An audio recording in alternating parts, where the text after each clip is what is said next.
Hi, hello, welcome back to my place on the internet. I am Amanda. I make lifestyle and alternative content. Today I'm talking about hair dyes that I don't like because I made a video talking about hair dyes that I do recommend and do like. And I asked if anyone wanted to see a video where I talked about brands I don't recommend, and I think a couple people actually said yes. Maybe just one person. It's fine. No shade to any of these brands. This is literally just my personal experience with them. It might work fine for some people. Maybe it's just me. I'm the problem. I don't know. But with that all being said, let us just get into this.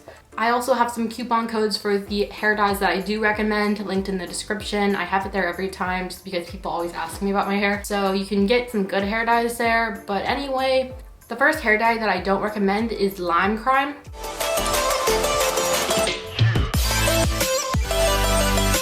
So Lime Crime has a line of hair dyes called Unicorn Hair Dye, I believe, and they are $16 for 6.76 fluid ounces, which is an average price, but the size is a little bit smaller. Usually the other companies have $16 for 8 ounces instead of 6.7 ounces or 6.76 or whatever. So you have to buy a little bit more of this product to cover all your hair, which I find a little bit annoying. Also, I found that the color washes out pretty quickly with Lime Crime. I have never personally used Lime Crime, but I used to help dye my ex's hair with this. So that is where my experience with this is coming from. I don't know if that makes me unqualified or what. So from that experience, I've seen that it washes out pretty quickly, and since you are paying like the same amount, it's probably just worth it to spend that money on something that's higher quality and is going to last longer. That being said, I did like that this hair dye smelled really good and was very vibrant, like the color was super bright.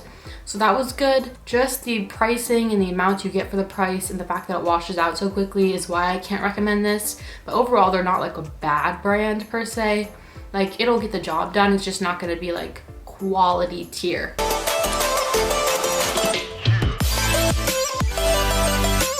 The next brand we have is Lunar Tide.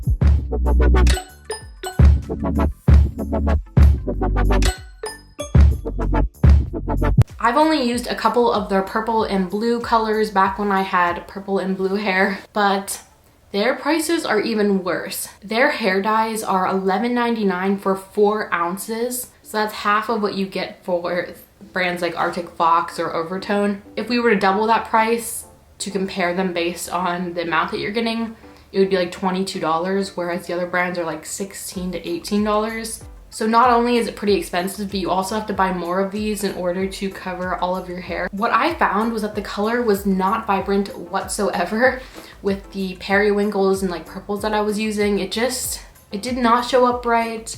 It didn't really look like I put that much color in at all. And it also, in my experience, kind of bled a lot, which means that like when you sleep at night, it will come off on the pillow and stuff like that. That was also an issue for me when I was using this. The only thing I like about it is that their marketing and packaging is super cool. I'm a Cancer, I love the moon, so I love the like concept of their brand, but the actual product itself, I would have to give a thumbs down.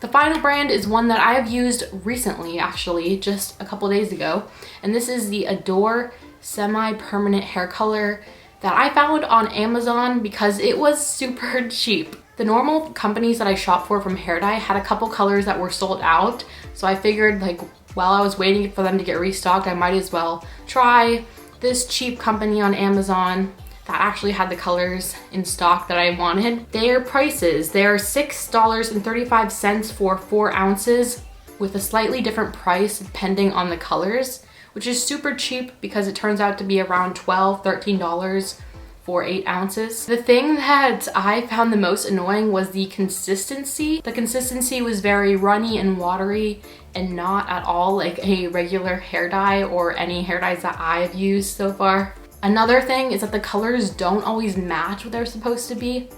So the color of the bottle, the color in the pictures doesn't actually match all of the time what you're gonna end up getting.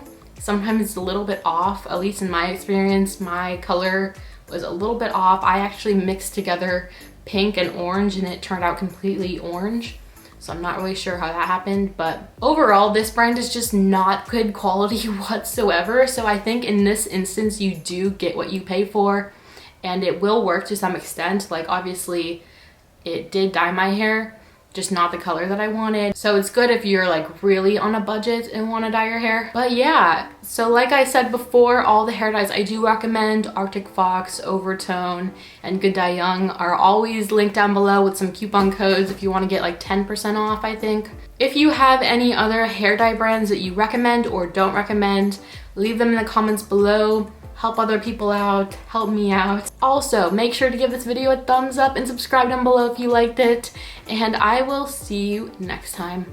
Peace out.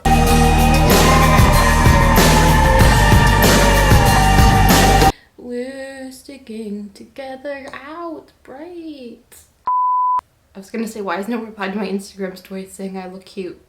Because I thought I looked cute. I'm Amanda. I make lifestyle and alternative content. I said that way too fast. I am Amanda. I make lifestyle and okay. Wait, what's the first brand? Oh, here it is. Time for the thumbnail.